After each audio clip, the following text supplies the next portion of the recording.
I want to thank everybody that is here for the webinar. This is the Digital Toolkit for Speed Readers, and we are actually going to be covering 10 different tools that, in my opinion, all speed readers should know about. Now, if you're not familiar with these tools, it would be very, very useful to get familiar with them. I use them on a daily basis, so I also want you to know that these are not tools that I'm recommending because some company is telling us to recommend them or they're paying us something. That's not the case. These are tools that I use on a daily basis, and I find them extremely useful. And I think anybody else that is a speed reader or is trying to train themselves to read faster, these are very, very important to know about. So let's talk first about reading on the computer screen, because when we do our speed reading classes, these are the live programs that we do in different cities. And some of you that are attending this webinar, probably, maybe you've taken one. Usually, people bring in their own books and things like that, and a lot of people are reading, in a physical book or maybe in a magazine. And the question always comes up, obviously, well, how do I apply these techniques to reading on the screen? Because there's obviously a lot of extra things that you have to take into account. For example, we always recommend, well, if you're going to, one speed reading fundamental tip is read and use your hand to guide your eyes, or maybe a pen. Well, who's going to do that on a computer screen? Now, I know you could use your mouse to guide your eyes, but it's not the same. Especially if how are you going to use your mouse to guide your eyes along the screen while let's say you have a laptop? That's a little harder to do. So we're going to talk about some tools that I think you're going to find very helpful. There are actually 10 specific ones that I want to cover in this webinar. Let's discuss first reading on the computer screen. And there are some studies that indicate people read 25% slower on the screen. So if you're reading more slowly on the screen, that's something to, obviously, it's something we need to speed up. So we're going to talk about how can we speed that up. And also, I think overall a speed reader is somebody that's trained themselves to be efficient and effective in their reading. So some of the tools that we're going to talk about are tools that will help you out with that efficiency. And they'll also help you out with comprehension as well. And some of these tools will even help you out with retention. So we know that people read more slowly on the screen. A lot of you, that probably isn't a surprise. I think a lot of us would rather read something on the printed page, especially since most people are more familiar with reading on the printed page. But the fact of the matter is some of us do most of our reading on the screen. Actually, for me, I think maybe 75% of the reading that I do, maybe even 80%, is probably done entirely on the screen. Whether that's catching up, reading the news, catching up on different blogs and websites that I keep track of, obviously reading email, and a host of other things. There's a lot of reading that I do on the screen. That doesn't even include the reading that I do on my Kindle, the reading I do on my iPad, and then, of course, I do some reading in regular traditional books. Remember those? So now I know everybody's got their own mix, and we see a lot of people coming to our webinars that do a majority of their reading on the screen. I'll bet a lot of you that are watching this webinar right now probably are in the same situation where you're doing a lot of this reading on the screen. Now, I want to discuss a few other things here. Specifically, let me move on to our next slide here. We're going to discuss reading books on the Kindle, the iPad, Nook. A lot of people are spending most of their time on the screen. We already discussed that. But let's talk about visual distractions. When we're reading on the screen, there are a host of there's just a ton of visual distractions. I'll give you an example. Let's say we go to one of the finest news sites out there, which is The Onion, of course, right? So if you know about The Onion, I kind of like this website when I'm looking for some entertainment. The problem is with this site and a lot of other sites, you have a lot of distractions all over the screen. Sometimes you even have ads in the background, and they're all over the place. So we have to deal with distractions. It's part of our reading when we're reading on the screen. You don't get ads popping up, thank goodness, when you're reading a novel, right, in a physical book. So visual distractions, constantly got to battle with those. I want to talk about my first tool. And you're going to notice during this webinar I'm using the Google Chrome. Whoops. One second. Some of you saw my last slide there, which was a thanks for attending. We are not done just yet. First thing is speed up your browser. Now, I know some of you, if you're at work and you can't change your browser, maybe you have to use Internet Explorer, but there are faster browser options out there. Now, I have used all the browsers. I've used Internet Explorer, all the major browsers. Internet Explorer, Firefox, Safari, and Google Chrome. so far, my favorite one, and the speediest, the fastest one that I've dealt with so far is Google Chrome. And this was especially helpful, a couple years ago when Google Chrome first came out. I had one of those computers that was kind of old. I had it for about 4 years, and that's considered pretty old for a computer nowadays. And my browser would take forever to load. I'd start up my computer, and I would just wait there and wait. And one of the things I noticed when I started using Google Chrome was the browser would start extremely fast. At that time, I was using I was using Firefox. And I liked Firefox because there were a lot of add-ons and things like that that could extend the ability of my browser. But I now have Google Chrome as my default choice. So I'm just mentioning that you're going to notice that I'm using Google Chrome throughout this webinar. And actually, the reason why I'm pointing it out right now as a tool is because Google Chrome so far is considered the fastest browser out of the 4 major ones. It's the fastest browser out there. So it's the fastest in terms of startup time, and it's also very quickly, if you're someone that uses tab browsing, it's very quick to open up another tab, things like that. So I highly, highly recommend it. Let's talk about how we eliminate distractions. There is a tool called Clearly. It's actually made by Evernote. More on Evernote in a little bit, but I want to show you how this Clearly application works. Remember we had, let me go back here. Remember we had this this right here. One second. One moment here. All right, we had this article for The Onion, and you can see a lot of distractions on the screen. The Clearly application, you can just do a Google search probably for Evernote Clearly, and you'll find it. As you can see right here, evernote.com/clearly. And what it does, it makes your page easier to read. So let me show you. I've already installed the Google Chrome extension for it. It's right over here. I click on it, and it turns it into something that's a little easier on the eyes, won't you agree? I think all of us would agree that, let's look at the before and after. This is before.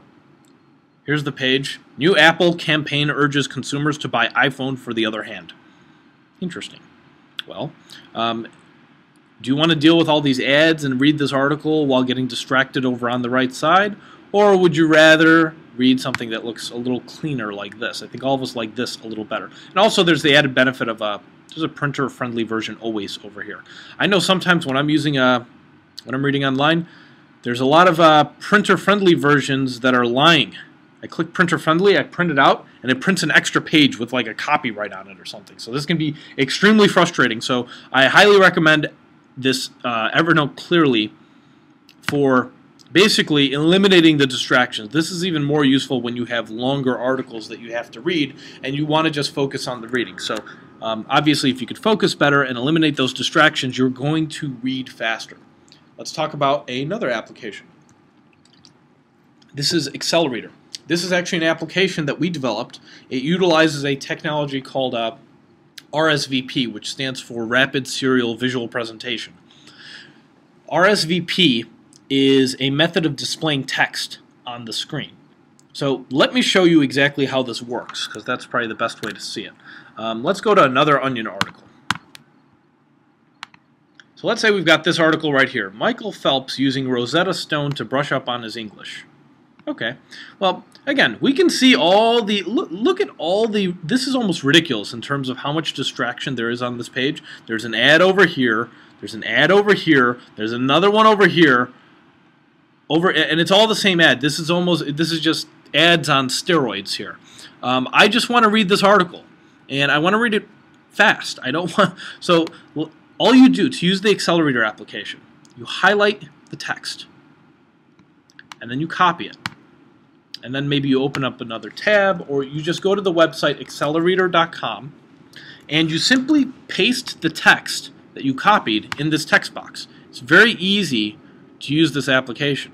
Now, once you've done that, you simply click Read, and then under the settings, what you can do, you can change your settings to whatever you want. So maybe I want to go 550 words per minute, or maybe you want to go 720, or maybe you want to go 330, 42, or 3.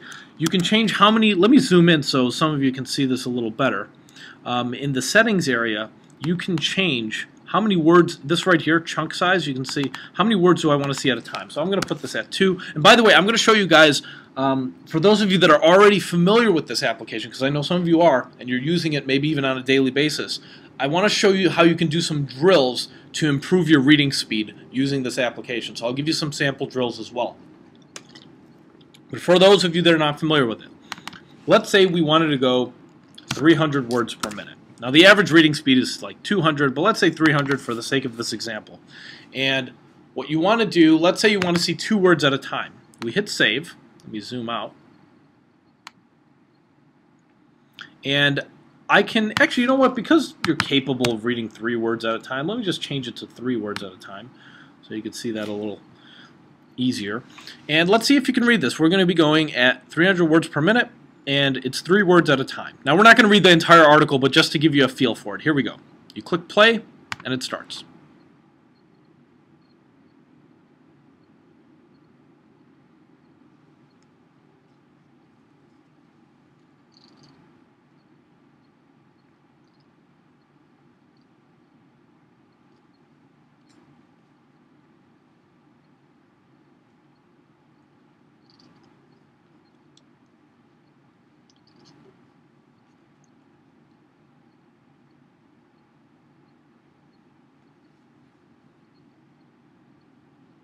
Let me stop the article right there so you guys get an idea of how this works.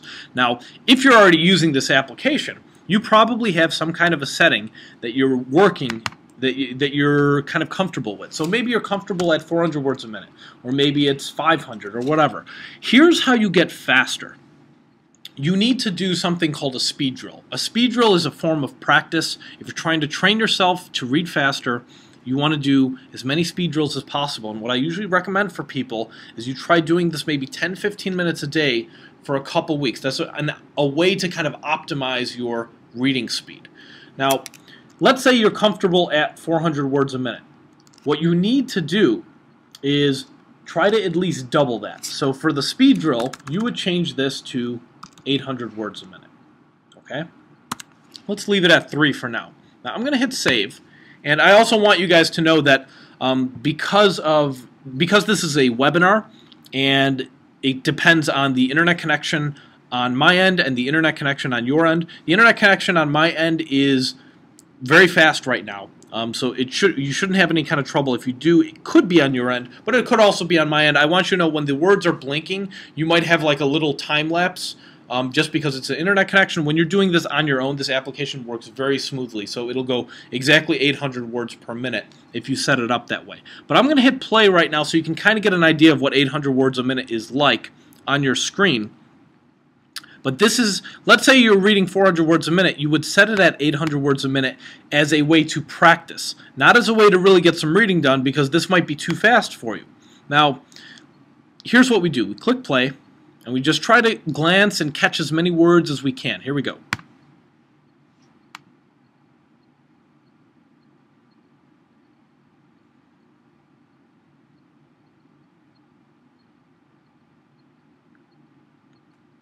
All right, so you would do this. Let me pause it real quick. So you would do this as a way to practice. So let's say you do this on a number of articles or on a number of pages of text. You try this out for maybe 10-15 minutes a day. Now, when you get used to practicing at 800 words a minute, what do you think is going to happen when you drop it down to 500?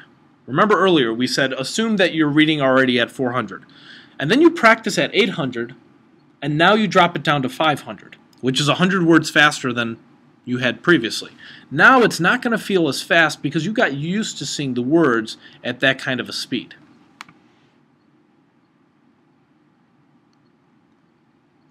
So basically the idea is that you're doing this kind of a shift where you're practicing at 800 in order to try to slow it down. So you almost want to use it as a rule of thumb. You try to practice at maybe double your speed. And you could even practice, by the way, at triple your speed if you really wanted to push and make an effort. But I recommend practicing at least at double. So again, the way that you do a speed drill and the way you could simulate a speed drill with Accelerator is you find out what is my comfort speed. What is my comfort speed where I can actually understand things really, really well? All right, let's say that speed is 400. For most people, I told you the average reading speed is 200. But let's say you've taken one of our classes, you've doubled your reading speed, and now you're trying to bump it up to get it even higher. Let's say your goal is to get it to 800 words a minute. Well, right now you're at 400, so we need to start practicing at 800. So we practice, and then once we get used to seeing words at 800, all of a sudden 500 words a minute is our new comfort zone. And then how are you going to practice? You're going to say, you know what? I'm comfortable at 500. Let me try practicing at 1,000. And then we get used to 1,000 words a minute, but just seeing the words very fast. Comprehension is not going to be that great at 1,000 words a minute initially. But once we practice enough with that, then we slow it down and we say, you know what, let me see if I could do 600 words per minute. And now it's not going to feel as fast because you got used to practicing at 1,000. All right, now we're at 600 words a minute, our new comfort zone. You can see how this is kind of like a step ladder where you can go little by little, higher and higher. And if you think about this method of training, if you've ever played a sport, this method of training is very familiar with you because you're basically trying to over-practice for something. For example, when I played basketball in high school and in college. When I was playing basketball, you would basically, the coach would have you running sprints over and over, and it basically would get you tired to the point of almost exhaustion. And a lot of people sometimes would think, well, why are we running this much? We're not even going to run this much in the game. And the whole point was to over-prepare you for the game so that when you're running around in the game, you don't think about even being tired. It's just natural to you. So the same thing goes with practicing your reading speed. You can use Accelerator as a way to train yourself to go faster.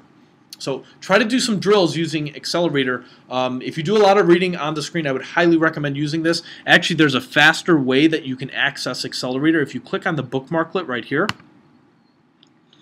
you take this button right here, and here's what you do. You click on bookmarklet, and you take this and you click and drag it to your bookmarks bar. And when you drag it up here, now this is like a shortcut. So here's what you do. The next time you have to read something, let's say it's this article, all you have to do is highlight the material, and then you just click on the Accelerator bookmarklet, and it takes you, and it does the copy-paste for you. So it basically saves you a couple of steps.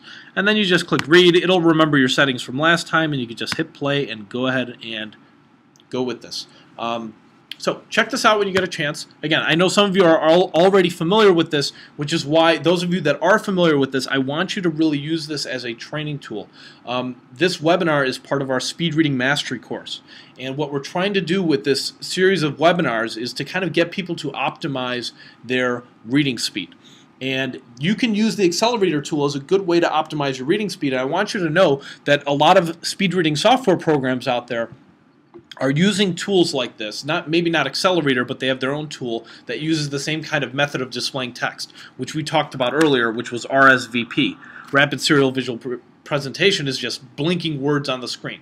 Now, Accelerator is basically our application that we developed for this, but the reason why we developed this was so that we can offer something that's freely available online, because for a long time you had a lot of speed reading software programs that would just basically have this as a tool. You had to buy their program first, and then you would get this tool, and they would just show you how to use it.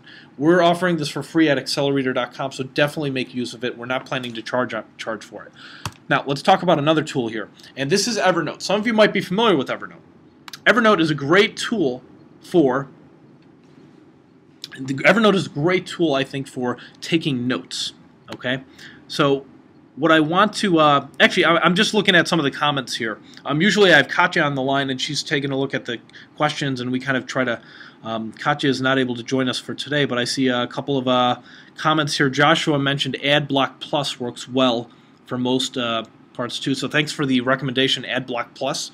And I see Felix, he's got a comment over here. Oh, okay. So the comment was the default font size is too big on Accelerator, so we can definitely, we'll look into changing that. Appreciate the comment. So with all of these things, these webinars, we want to make them interactive, so by all means, definitely try to, if you have any comments as they come along during the webinar, feel free to put them in the chat box. I will try to look at them here and there, and I'll definitely look at them at the end of the webinar and try to get to them as many as I can. If I don't get to your question, by the way, you are feel free to email me at paul@irisreading.com. So by all means feel free to. Let's talk about Evernote. Evernote is a really great application. Let me show you their homepage so you have an idea. And for those of you that are not already using Evernote, Evernote is a way to, as they say here, remember everything. And by that I mean, you know how we take notes on, sometimes sheets of paper, or we had notebooks in school, and we had all these notes all over the place, maybe post-it notes, things like that, and to-do lists. Evernote is your place where you can save all your notes, and not just notes, but also pictures and saving web pages, things like that. So what I have actually done over the last year, I heard about Evernote like 3 or 4 years ago, and I was using it here and there, but I didn't have it like a system and a way of kind of using it. Now I use it for everything. And by everything I mean keeping track of vital records, keeping track of receipts, keeping track of, for example, you know how sometimes, let's say you've got a warranty and you've got like receipts that are important for your warranty, and all of a sudden, let's say this this computer that you bought breaks down and now you need to show proof of purchase. I keep things like that in like a warranty notebook. Let me show you my Evernote, because Evernote works across a lot of platforms. If you have a Mac or a PC, it doesn't matter, it's still going to work. It works in any of the browsers. You can go into evernote.com. It's free to use, which is nice. And by free, they also have a premium version, but I want you to know the free version, for probably 80–90% of people that use it, the free version is good enough. It's fully featured. I think the premium version just has some advanced functionality that most people would not even use. It also gives you more space. But the way that I use Evernote, I use it for a variety of reasons. I'll show you right now. You can see right now I'm in a notebook called Books. And what I like to do, I've got an Android smartphone, and when I have the Evernote app on my Android device, and whenever if I'm in a bookstore and I see a book that I'm interested in, maybe I don't want to buy it right now, maybe I want to get it on Amazon cheaper, but what I'll do is I will take a picture of the book and I'll just save it to my Evernote Books notebook.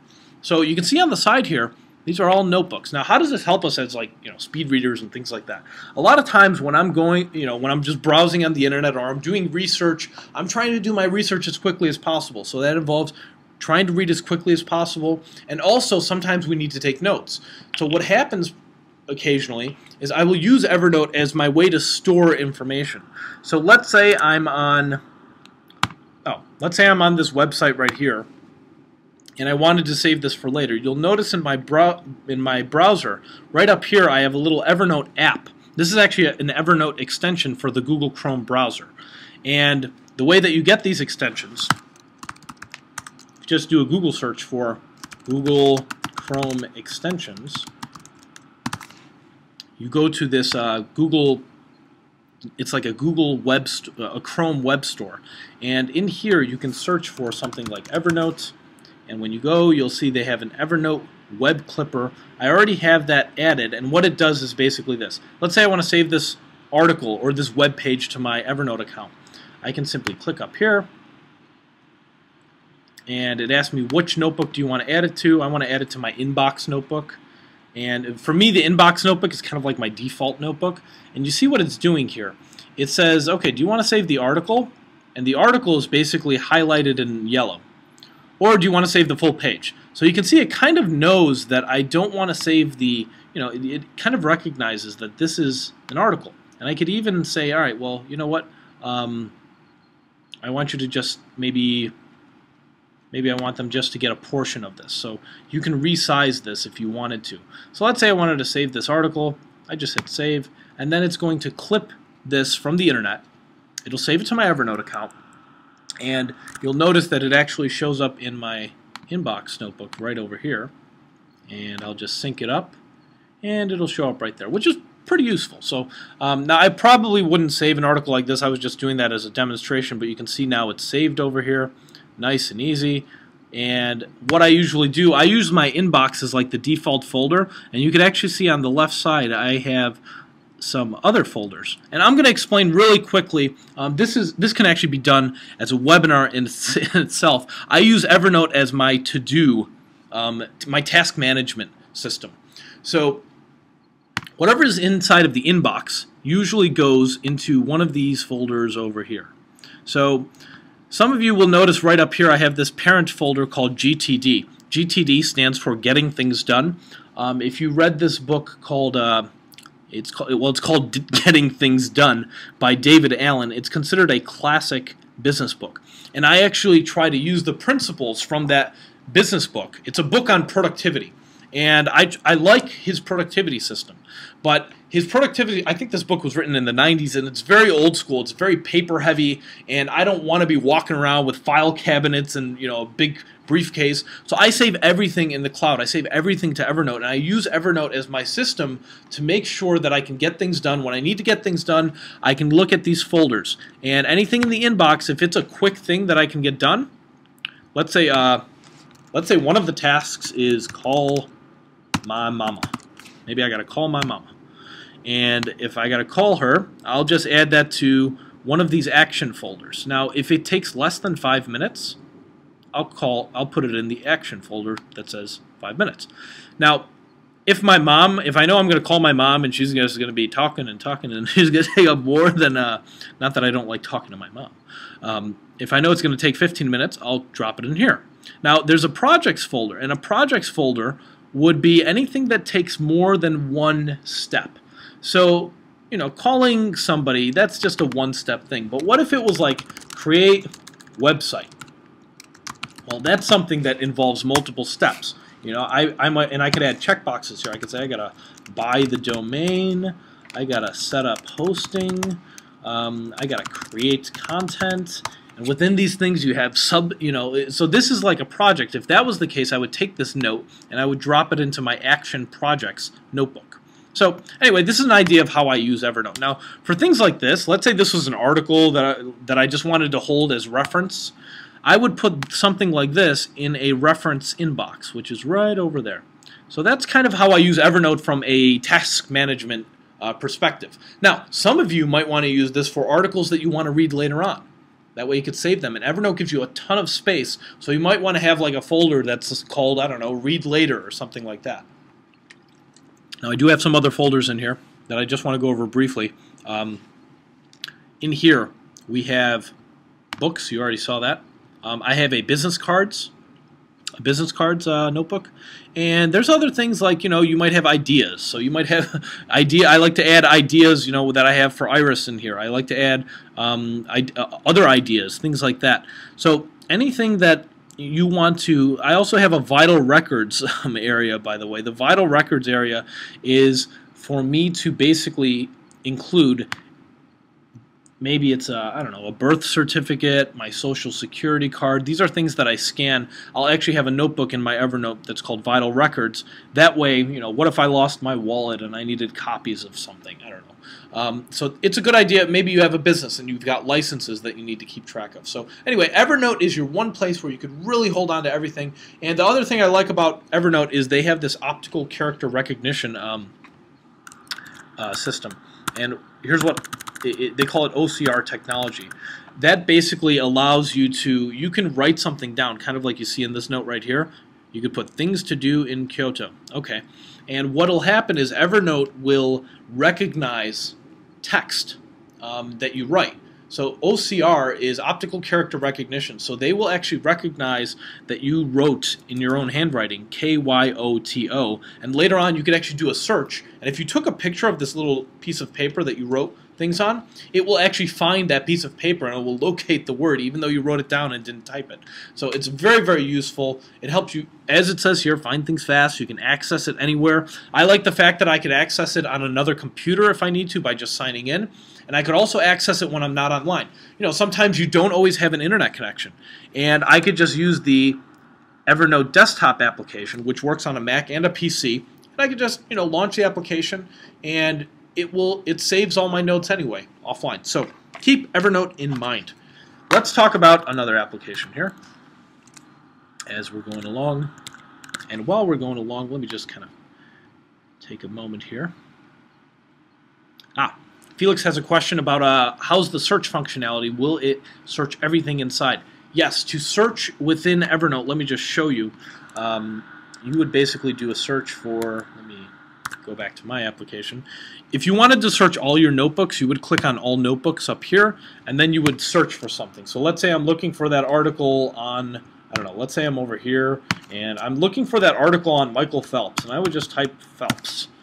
Oh, there it is, and it's going to find all of the incidents of Phelps in there, and as I mentioned earlier, it will also find any kind of handwriting that you do where his name is mentioned. So it's a pretty cool, it's got great functionality application. By the way, one of the things that I like to use Evernote for is remembering my passwords. This is actually a really good tool because it I don't create a note called passwords, because if somebody got into my Evernote account, I don't want someone to see a note called passwords. So I just call it something else. Call it some kind of random word that you know is a keyword or a clue word for passwords. I'm not going to tell you mine, but you can come up with your own. Anyway, so this super secret document, you would just search for it, and when you keep all your passwords there. Now, I don't like to keep my passwords entirely typed out, because technically it's another security thing you want to keep in mind, that what if somebody did get access to this application? Well, this note. What I do is I'll type out, let's say I've got my Evernote password inside of my Evernote account, which I guess can be problematic if I can't get in. I don't have to log into my desktop application. I just find my little password document. I search for Evernote, it finds it, and it'll show me, I write down my username, which could be my email address or another username, and then what I write down is, I don't write the full password down. I basically write maybe a few letters or maybe a hint, just enough that would be enough for me to be like, oh yeah, it's that password. And just enough so that if somebody else were to see it, they would look at it and they would be completely confused. So,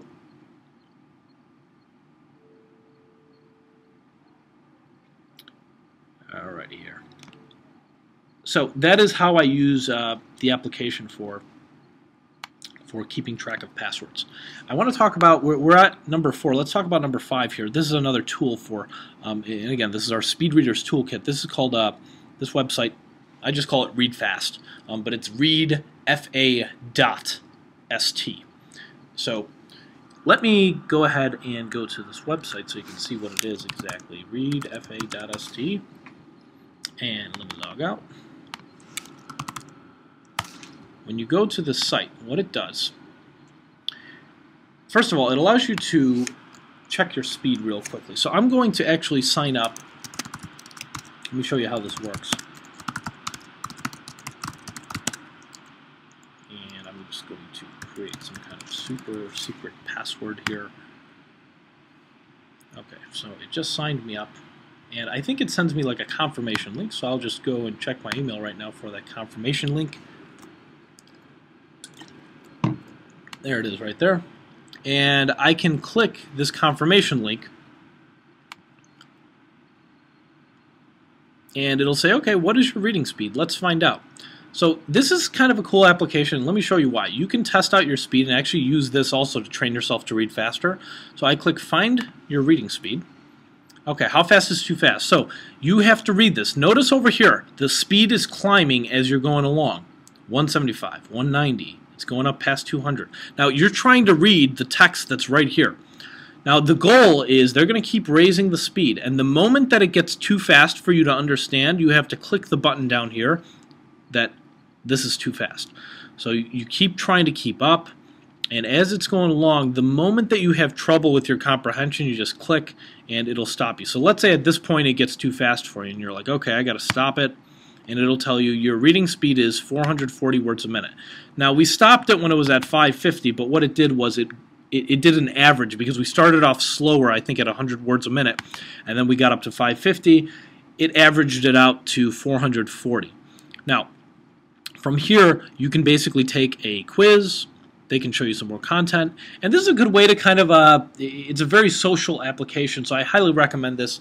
It's free to use, and it's a good way to kind of test out your reading speed and see where is your comfort zone. Let's talk about another application. This I use a lot. It's called Pocket, and it was formerly known as Read It Later. Now, I don't know why they changed their name. I like the name Read It Later better because it was obvious what the application did. It helped you read things later. But apparently, I don't know what happened with the company. Maybe they just decided to change the name. Maybe they got bought out. But it is now Pocket. So you can get it at getpocket.com. And I want to show you how this works. Basically, what happens is every so often you want to, when you're reading, I don't know about you, but sometimes I'm on a news site and all of a sudden I start clicking on all these different headlines and I've got all these things. Let's go back to those Onion articles from before. And let's say you've got this article and you've got this article and you've got 10 other tabs opened up. The problem becomes that you've got way too much to read right now. Maybe you're at work and you say, you know what, I want to read this article but I don't have time to. So you go to getpocket.com and you install their application. You sign up. It's free to sign up. And their application works on an iPad. It works in a web browser. It works also on Android devices. So I have the Google Chrome extension. I want to show you. That's this one right here. And here's how you use it. When you're on an article you want to read later, you simply click on this thing and it will save it directly to your Read It Later account. Well, I say Read It Later, but it's the Pocket. It's called Pocket now. So you see it says page saved. Now if I wanted to, and let's say I wanted to save this one too. I click on that, page saved. Now later I want to actually read my article, so I could go to Get Pocket or maybe their iPhone or iPad application or Android application, or I go on the web browser and I just say, okay, let me read this article. So when I click on this, it will now show me the article in a nice clean fashion, and I've also saved it into my Get Pocket account, so it keeps track of it.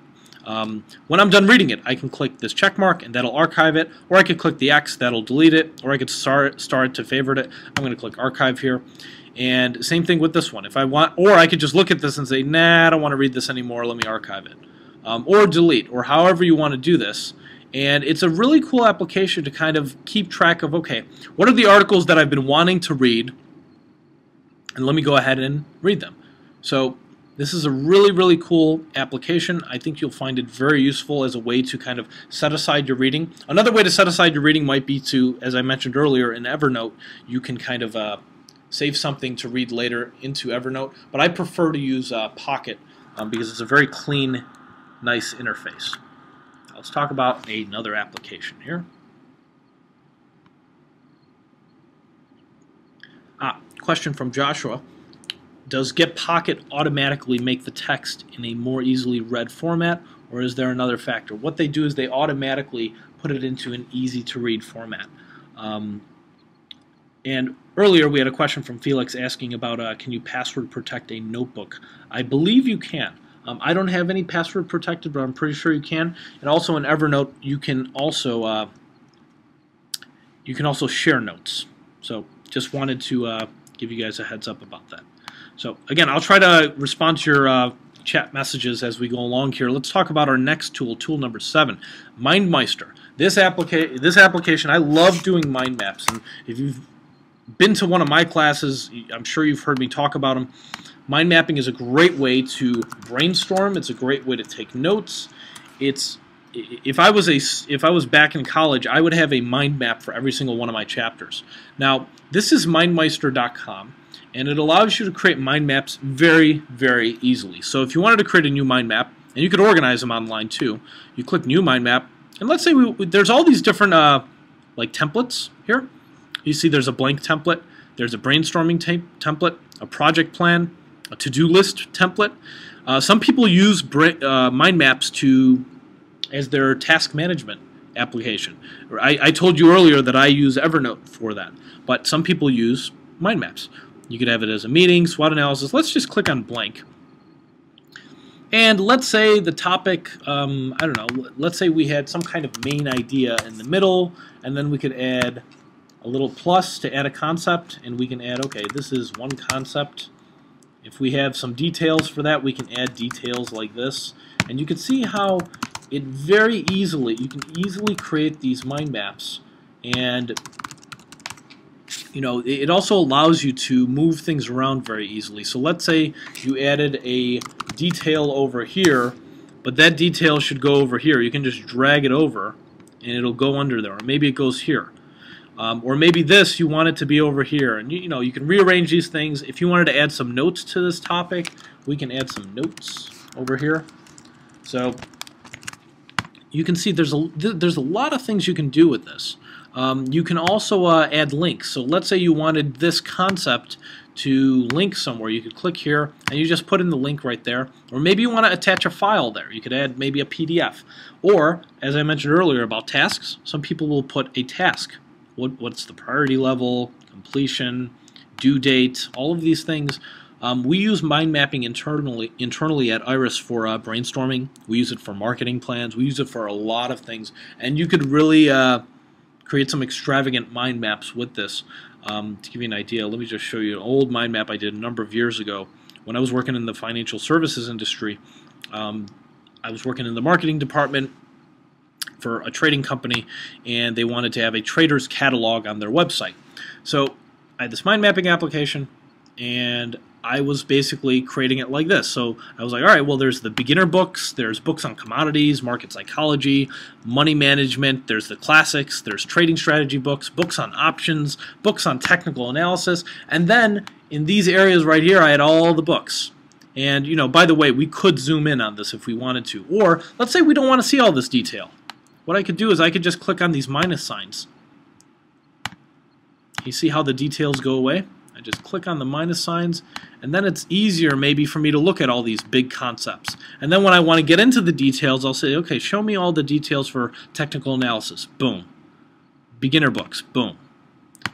Now, by the way, the other cool thing about this is you can export these notes out of MindMeister, and you could, so for example, if you click right here, you can export, and you can say, all right, export this as maybe you want to export it into, I don't know, Microsoft Word document. Maybe you want to export it as a PDF.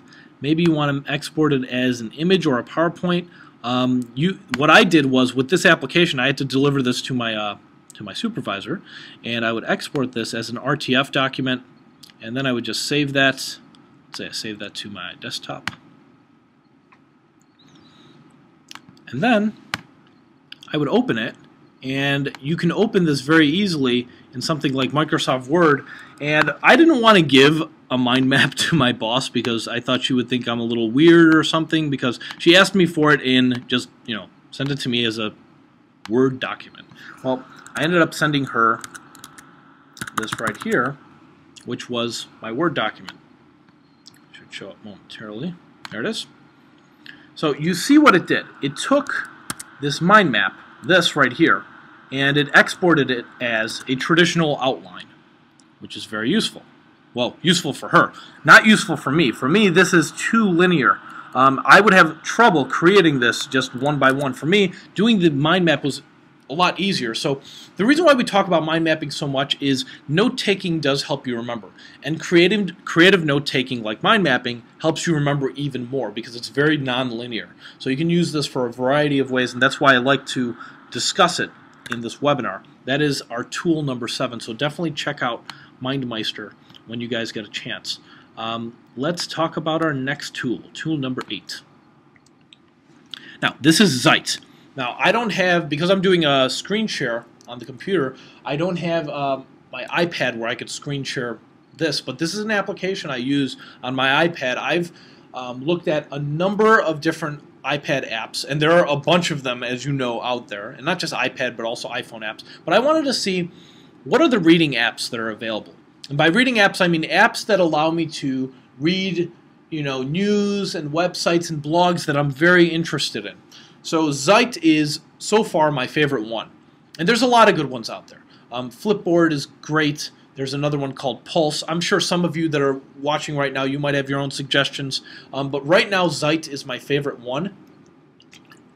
It creates this personalized magazine for you.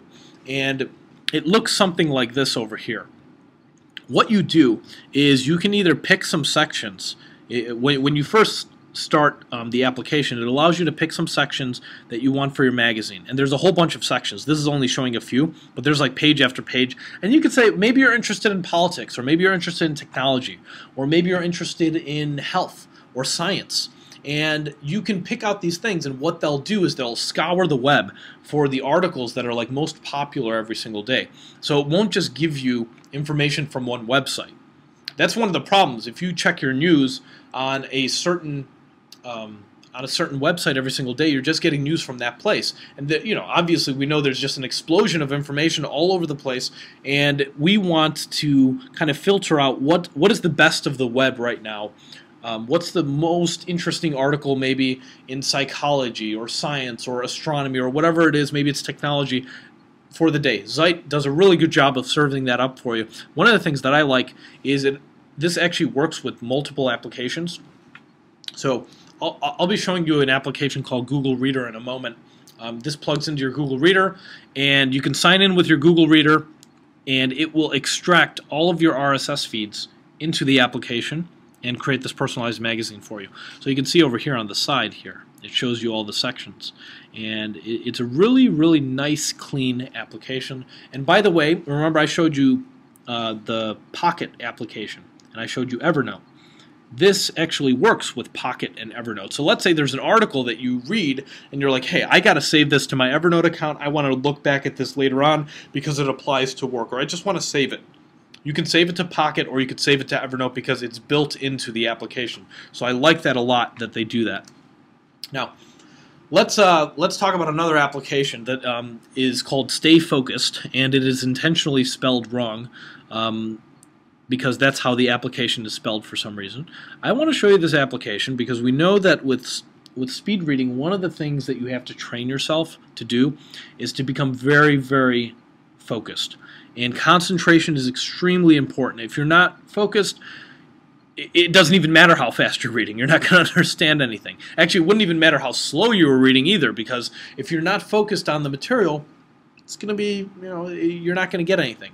So I want to show you an application called Stay Focused, which is really useful, and that's why I'm including it in this toolkit for speed readers, this digital toolkit, because if you spend a lot of time reading online, there's a lot of distractions you have to deal with.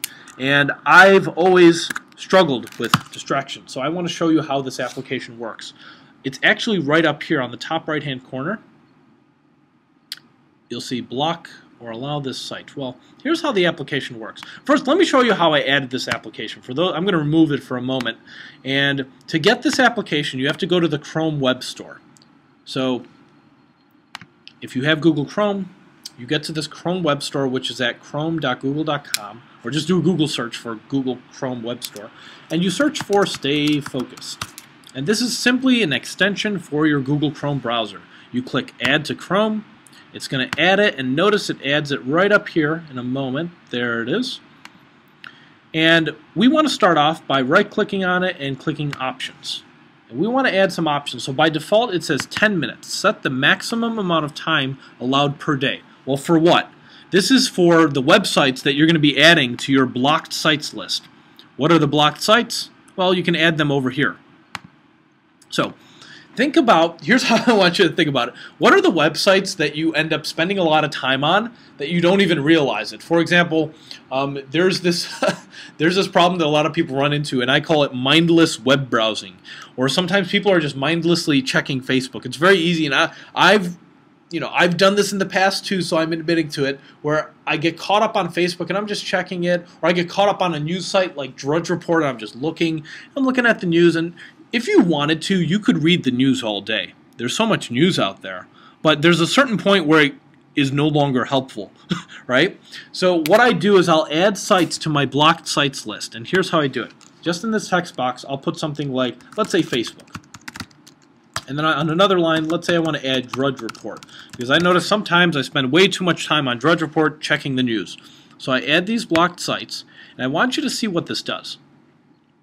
When I open up another browser, watch what happens when I go to Facebook. All right, I'm on the Facebook webpage, and you see this? Remember it was blue, now it's red. Well, if I click on this, you'll notice that it notices that I'm on a site that I want to block. I've allocated 10 minutes a day for all my blocked sites. Now you could change that number to whatever you want, but by default it's 10 minutes a day. So I basically, after 10 minutes is up, they're going to not allow me to check Facebook anymore.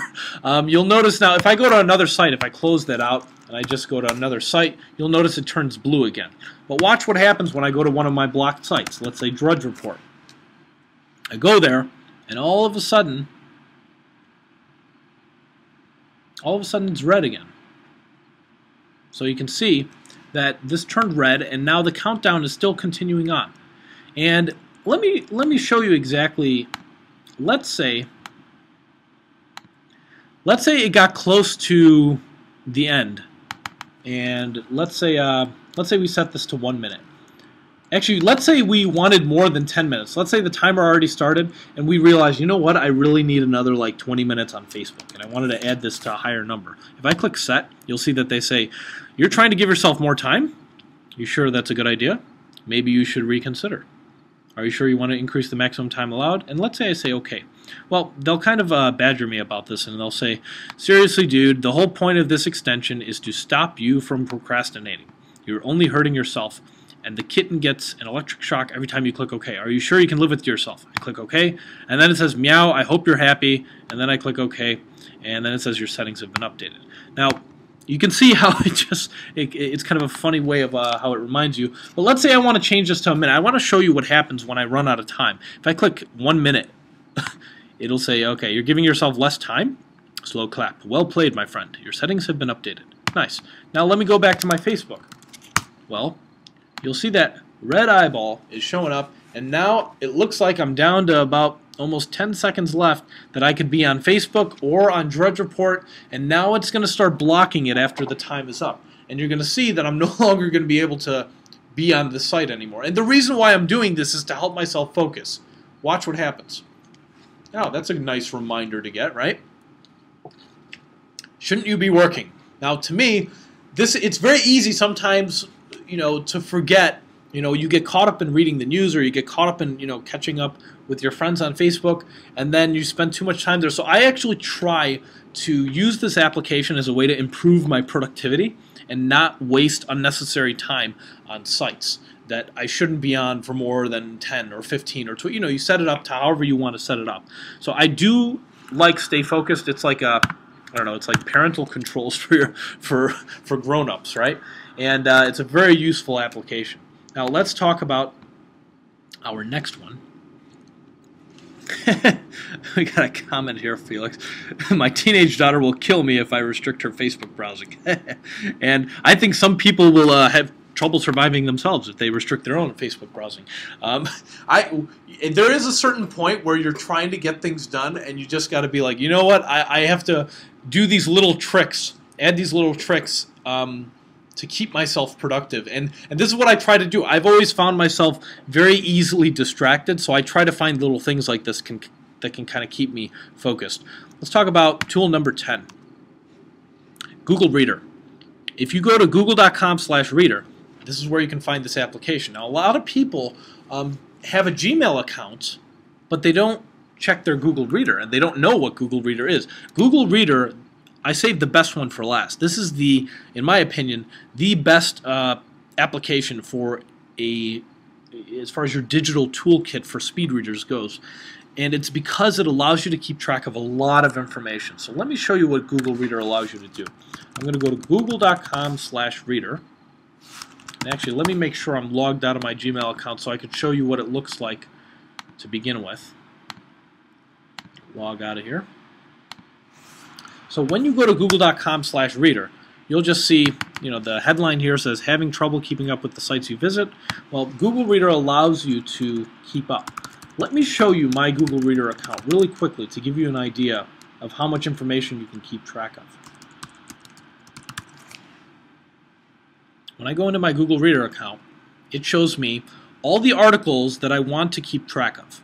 So you can see right now, all items, it says 55, there's 55 new ones. This means there's 55 new articles. The last time I checked this was a few hours ago, and these are new articles here that maybe I want to read. Now you can see they're from a lot of different websites, Mashable, TechMeme, TechCrunch, Gotham Schools, this is a blog on education, MakeUseOf.com, Mashable, TechCrunch, MIT Technology Review, all these sites, I subscribe to their RSS feeds. Now, if you're not sure what an RSS feed is, you've probably seen maybe the image before. It's usually an orange button on a website. You've probably seen one of these before. And when you see this, the next time you see it, if it's on a website that you go to a lot, you should click on it. And then it'll ask you, do you want to subscribe to this feed? And then you say yes. And they'll ask you, what kind of feed reader are you using? And you would say Google Reader, and you would subscribe to it, and then it would be in your Google Reader account. Now, when you're subscribing to it, I want to caution you and let you know that you are not giving anyone your email. You are simply telling Google Reader, hey, I want you to keep track of this website for me because I don't feel like checking it every day.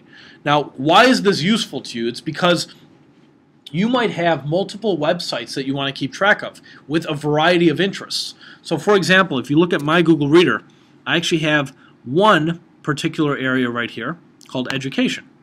And in the Education folder, and you could organize your Google Reader however you want, I have almost 20 websites here.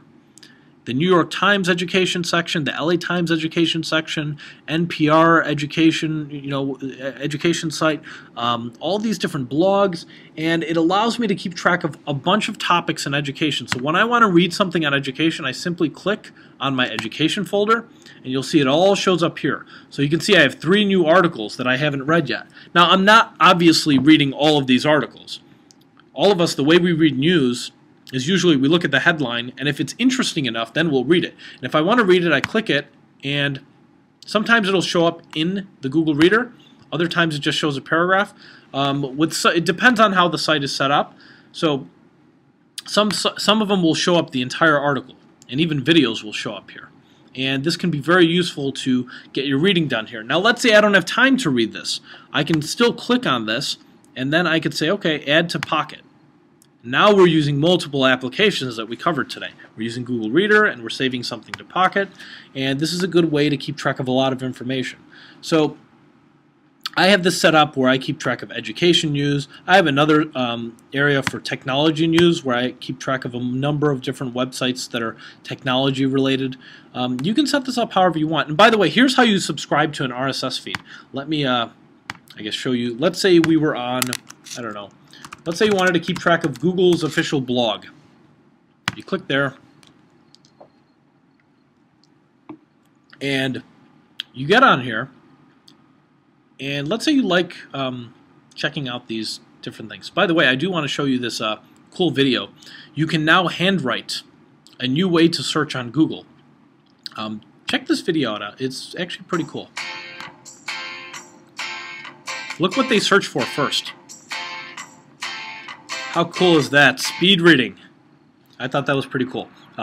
Anyway, so Google posted this video yesterday. You can now do, if you're on a tablet or a phone, you can now search Google by just handwriting. Anyway, back to our point here. I thought it was kind of nifty that they did their first search term for speed reading. If I wanted to subscribe to the RSS feed, I would just click on this right here, or up here. You can click on either one of these things. And if I clicked right here, it would take me to a page like this, and it asks, okay, do you want to subscribe to this? And I say, okay, subscribe now, and I'm going to click on the Google button right here, and now it'll ask me to sign in. So I'll say add to Google Reader. I'll sign into my Google Reader account, and now I am officially subscribed to this. And if I want to read anything, it's just right over here. So you can see how this allows you to keep track of a lot of information. You can turn it into folders. So I absolutely love Google Reader because I'm literally keeping track of, I think, a few hundred sites. Not a few. I think it's like I think I've got about 110 sites that I keep track of. And it's a lot of information in a lot of different areas. You can see I've got a folder called marketing. I've got a folder called productivity. Each one of these folders has like 10 sites. And I like to keep track of all these different things because they're just random interests for me. And I want to keep track of this. I want to be a well-informed person. So Google Reader allows me to do that. And I can just click all items, scan the headline, see if there's anything I want to read. If there's nothing I want to read, all I got to do is say, all right, all items read. And now I'm back down to 0, as you can see. And when something new arrives, it's going to show up. This is much better than trying to bookmark 110 different websites and check them every day to see if there's anything new. You can see what I've done. I've basically outsourced my checking of websites to Google Reader, and Google Reader just checks them for me. So it's a really good way to keep track. And these were our applications that we talked about today. If I could just go over them really quickly for those of you that are still here in the webinar. We talked about, number one was speeding up your browser. That was Google Chrome, very useful. Evernote, that allows you to basically clearly show a page without distractions. We also talked about Accelerator. That's the application that blinks the words on the page very quickly. You could use it to train yourself to read faster. Evernote is another application. This is useful for anytime you have a lot of things that you want to save and keep track of. I use it for task management. Other people use it to keep track of receipts and things like that. Very useful application. We talked about ReadFast. This is an application that allows you to kind of measure your reading speed and also improve it. Pocket allows you to save things to read later on. We discussed MindMeister.com. This is a mind mapping tool. We also discussed reading on the iPad, and that's Zeit. And Google Reader, we talked about Google Reader. Very, very useful application for keeping track of many, many websites. So this is the list right here. I want to show my contact information here if anybody wants to keep in touch. Feel free to get in touch with me on either one of these things. By that I mean either by email, LinkedIn. If you want to touch base with me even on Facebook or Twitter, that's fine too. Let me know that you came to a past webinar. I'd love to keep in touch, and if you have additional questions, by all means feel free to get in touch with me with those questions, and I'll try to get back to you as soon as I possibly can. I want to thank you all for attending, and if you have any trouble and you need to get the recording, you can always get in touch with me or our support team at Iris, and we'll make sure that we get those over to you. So with that, I want to thank you again, and enjoy the rest of your day.